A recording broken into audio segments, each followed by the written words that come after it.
Hello, beautiful souls, and welcome back to all the Scorpios out there. If you are a Scorpio sun, moon, rising, or north node, this is your tarot reading for the upcoming month of April of 2025. And in case any of you are interested, I will be using my Spirit Song Tarot deck. It's made a couple appearances on my channel back in the early months of starting it. So if you've seen it, welcome back. If not, I hope you enjoy it. So with all of that said, let's see what Scorpio has in store for April.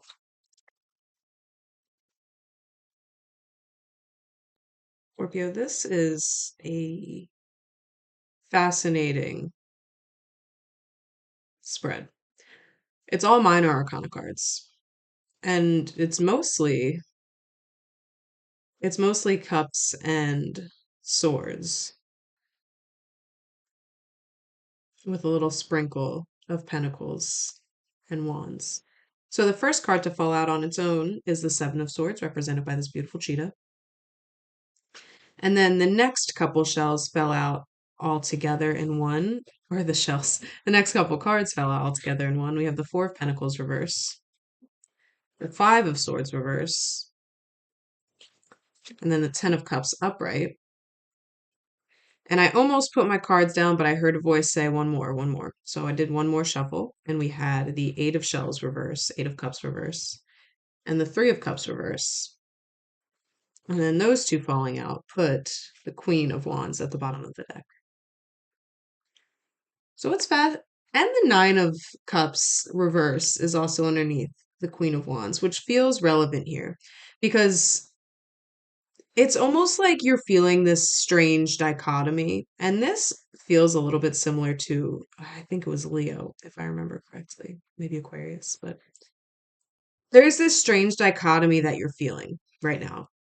And that's mostly seen in the 10 of Cups upright because all of the tens are about cycles ending, but not only that, it has to do with each individual suit that it's in. The Ten of Cups is a cycle ending that has brought you to such an immense sense of connection and fulfillment and just like personal self-love, but also love for the people around you. And even if you're not really surrounded by people right now, it's just a very deep love for your home, for where your life is right now. It's a deep reverence for where you are and what brought you here.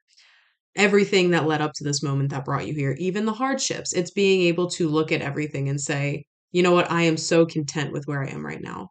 But at the same time, you might be feeling that, but your mind is telling you something else. So there's this disconnect between your body and your mind right now, which is likely causing some anxiety or tensions or turmoils, which is then potentially manifesting in your life as well with challenges or, deceitful people or whatever it may be.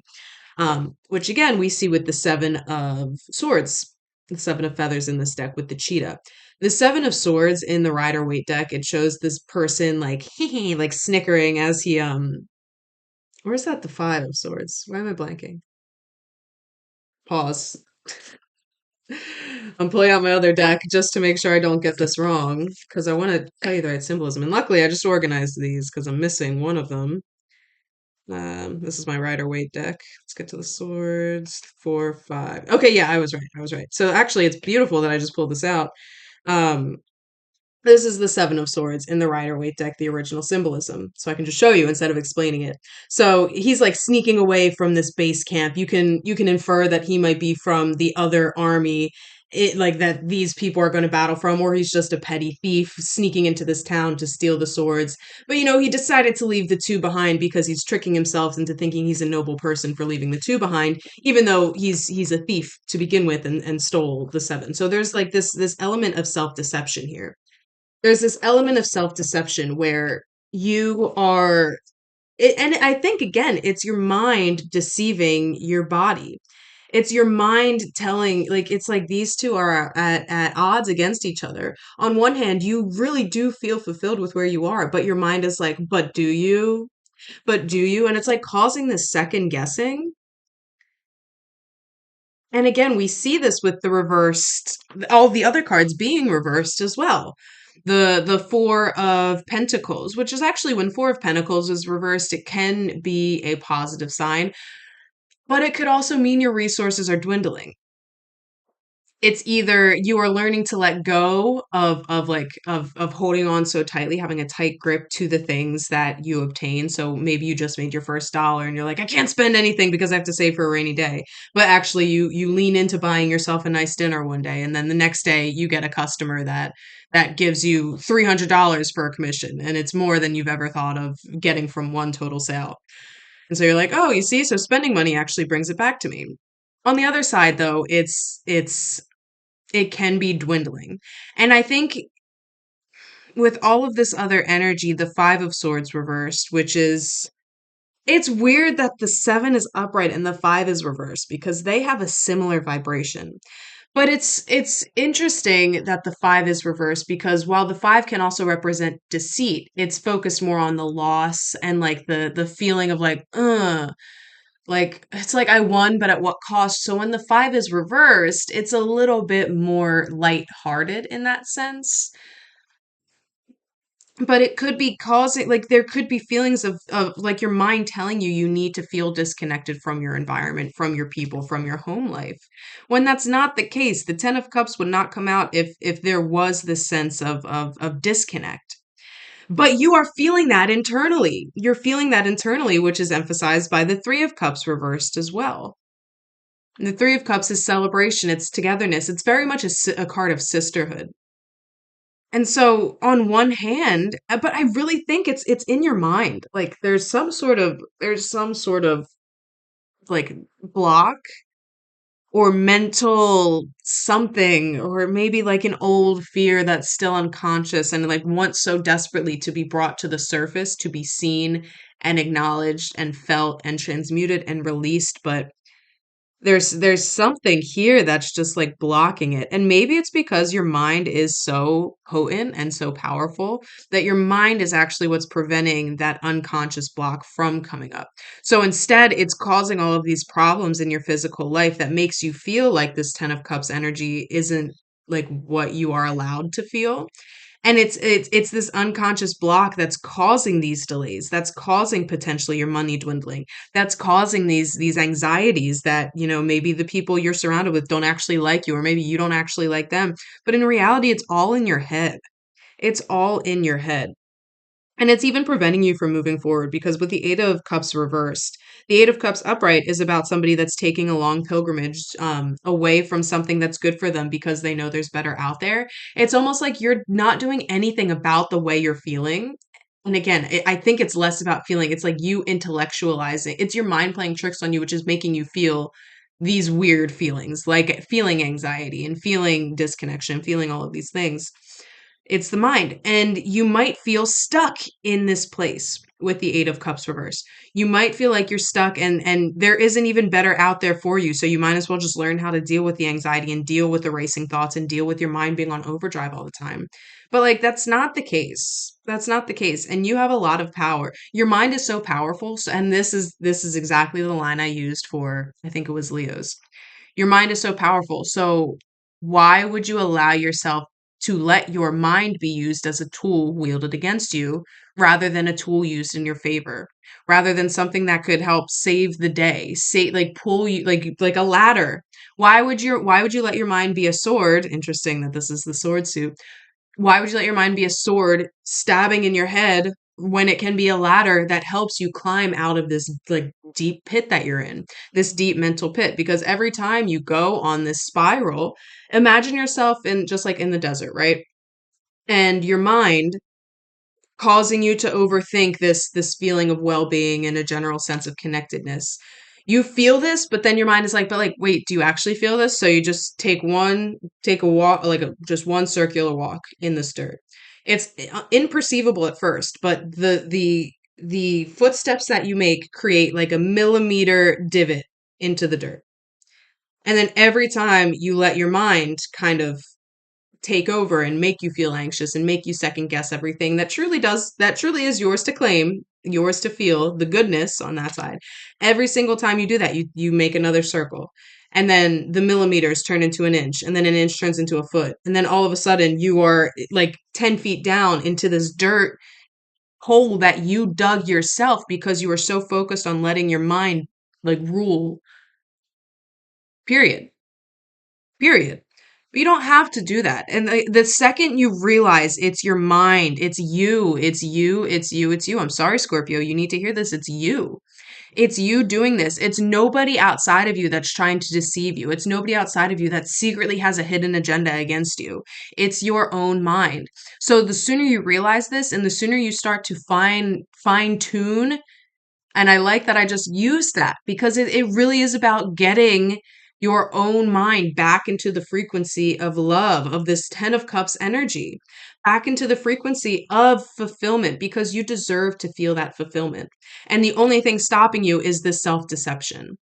The only thing stopping you is this like really cunning, but and it might be just voices that never belong to you. It might be voices of people in your past, maybe an old coach or an old teacher or like somebody in your family that told you weren't good enough or told you weren't deserving of whatever it is that this represents in your life right now.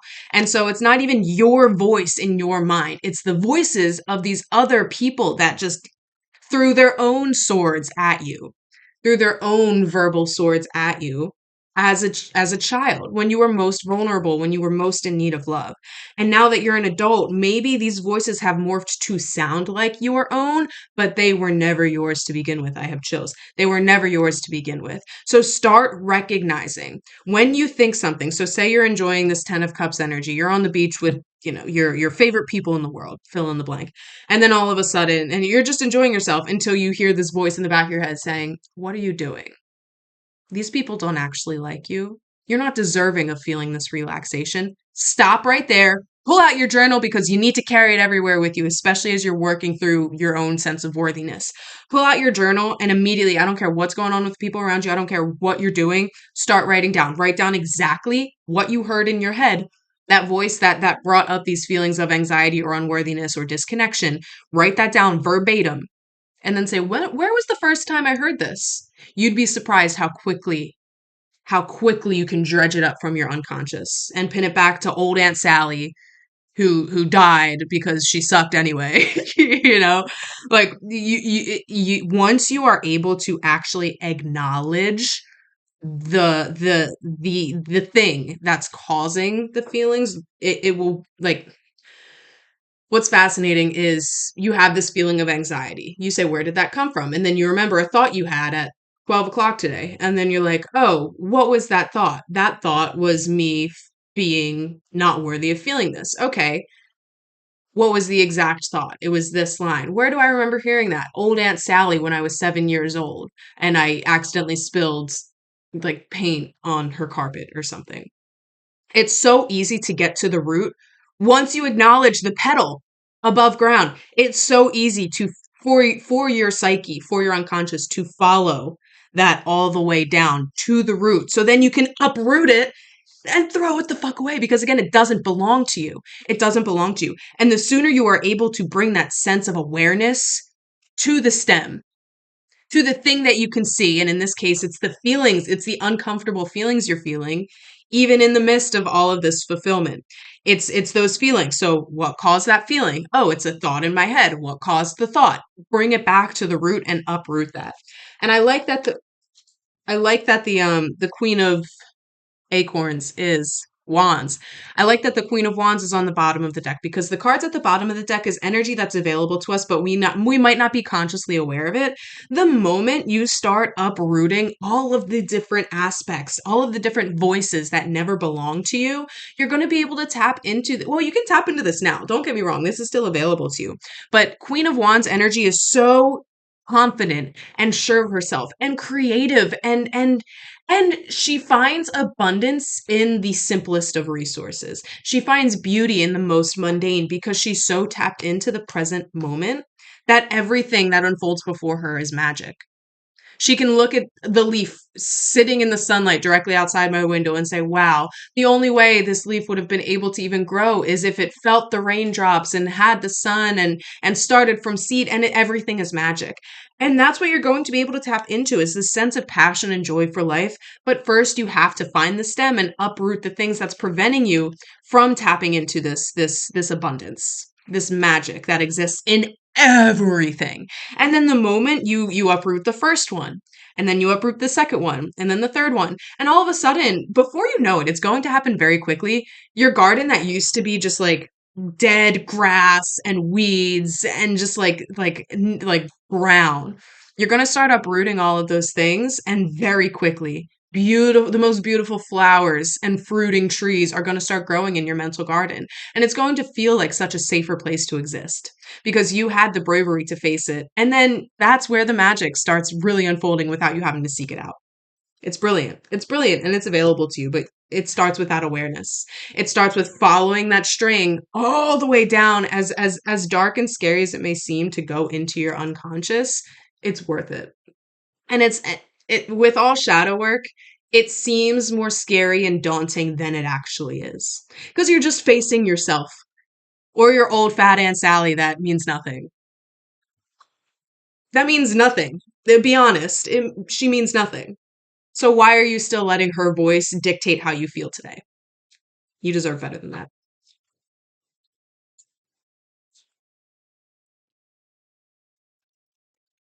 So I was going to ask for a clarifying card for this card that came out. But what I like about this deck is there's two keywords for all of the cards at the bottom. So I was going to say, give me a clarifier for this because it's strength reverse.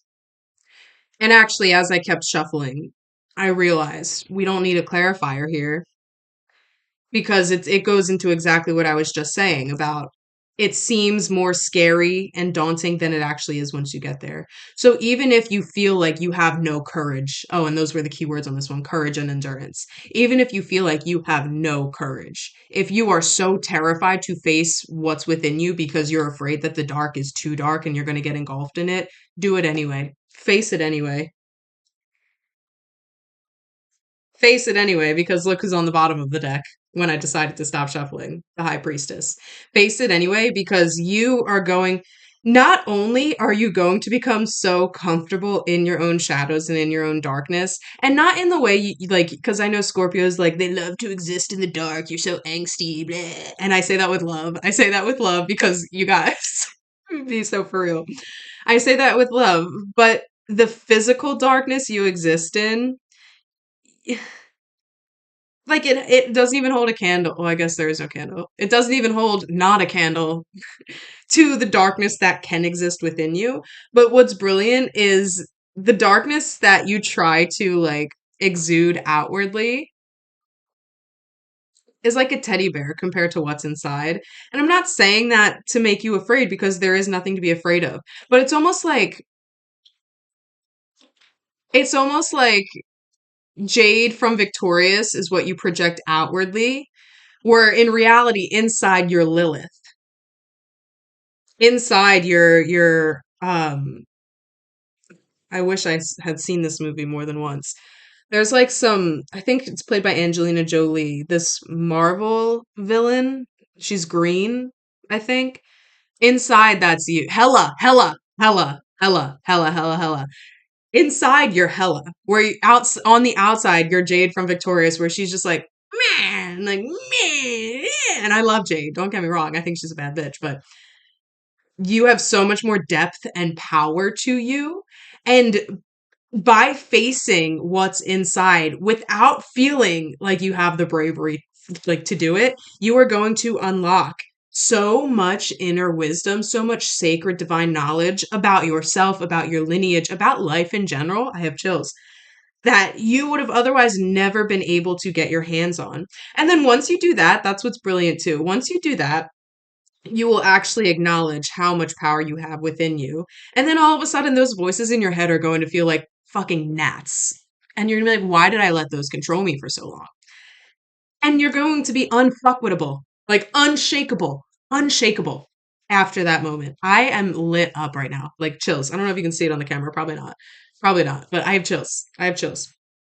And the high priestess only shows herself to people who are worthy. She sits in the doorway between the physical and the unconscious realms. She is the gatekeeper essentially, and she decides who is worthy enough, who has gone into their depths enough to be able to actually handle the wisdom and the knowledge that exists beyond the veil. So, unless you are ready for it, You can't even perceive the high priestess. Like you don't even get access to the doorway to see it, to acknowledge it, to perceive it. But with this being at the bottom of the deck, after I explained, even if you don't feel brave enough or strong enough or have enough courage, do it anyway. Because she's waiting for you. You're waiting for you. And you deserve to be able to tap into all of that brilliant wisdom. All of it. You deserve it, Scorpio. And today is the first day of Aries season. It is the astrological new year. So it's all about new beginnings. It's all about stepping into your power. We had such a deep, we're still in the middle of eclipse season, but there was such a deep sense of inner work and magic and smoke and mirrors really because Neptune is playing a part as well. But we had so many planets in Pisces that I'm surprised any of us are like still firmly planted on this earth. Like we've all been so spacey. But Aries season, this fiery energy is bringing you the opportunity to start anew, to take all of the wisdom and all of the confusion, the light through the darkness and work with it and integrate it. Interesting, as I say, integration.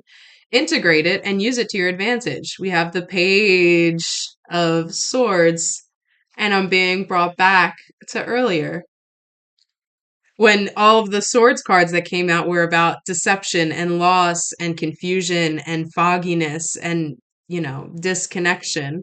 Now we have the Page of Swords. The pages are all messengers. And it's almost like and the Eight of Wands. Oh my God, and the Hierophant underneath Eight of Wands. And now we have the Nine of Shells upright. And the Nine of Cups was reversed under the Queen of Wands earlier. And now she's upright. And the Two of Cups. And the Ace of Swords. And the Sun. I can't make this up. And the Page of Cups. And the Nine of Pentacles. Scorpio. Do you understand what's on the other side of you being able to face yourself? Do you understand? So it went High Priestess, Page of Swords, Nine of Cups upright, the Hierophant, the Eight of Wands, the Two of Cups, the Ace of Swords, the Sun, the Page of Cups, the Nine of Pentacles. These are like, if you were to look up like the most wise, abundant, like connected, intelligent, like this group of cards is insane. Like starting with the Hierophant. So you have the High Priestess and the Hierophant here. There is so much wisdom on the other side of you being able to tap into yourself, even if you don't feel ready to do it. I love how this fucking reading ended because it did not start off well, but I knew there was a light. There's a light all the way at the top there. Because remember, you walked yourself down. Use your mind as a ladder, as a tool to help you get back up. Because what's waiting for you beyond the depths of your own current despair is wisdom. It's authenticity. It's fast paced movement towards your goals. It's harmony and coming together with potentially a significant other or just your soul family, just somebody who changes your life for the better.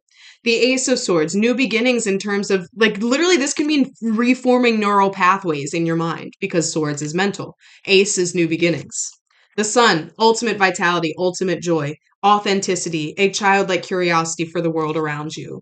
The Page of Shells, the Page of Cups, another messenger. In this time, it's the messenger of fulfillment. And I love that we got the Page of Swords and the Page of Cups because we started with our only two upright cards, the Seven of Swords and the Ten of Cups. So both pages for both your mental and emotional bodies are coming forth to say, hey, we have another message for you. And that message is you deserve the fulfillment and the mental clarity that you've been seeking for so long. And then the Nine of Pentacles, a card of abundance. You're not quite at the 10, but you know all of the hard work. And I love that this is a spider, Scorpio. Scorpio is a spider. It's a spider, which I associate with Scorpio because spiders are vastly misunderstood. So are Scorpios. But Nine of Pentacles, it's a card of abundance. It's a card of fulfillment, of wish fulfillment. It's a card that I'm not quite yet at the 10, but all of my hard work is done. It's like at the Nine of Pentacles is after you planted the seed and watered the seed and waited for it to sprout and then replanted it in the garden once it sprouted and then tenderly cared for it all the way up until it was an actual fruiting tree. And now it's been years. And finally, the first fruits are starting to bear. It's not quite ready to harvest yet, but you don't have to do anything else. It's its own interworking system that you just have to wait for the harvest and be proud of the work you put in. Can't make this up, Scorpio. You can't make this up. But the only way you'll get there is if you do it, even if you're scared to. Fuck Aunt Sally. Fuck her. She doesn't deserve to have this control over you. It's time to take your power back because you are so powerful. So powerful.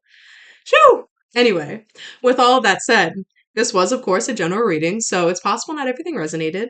And if that is the case, you can book a personal reading with me directly in my website in the description below. There you can book for tarot, astrology, numerology, and human design readings. I would love to do them all. I have a passion for them all. I love divination. It's my thing. So if you're interested, check that out.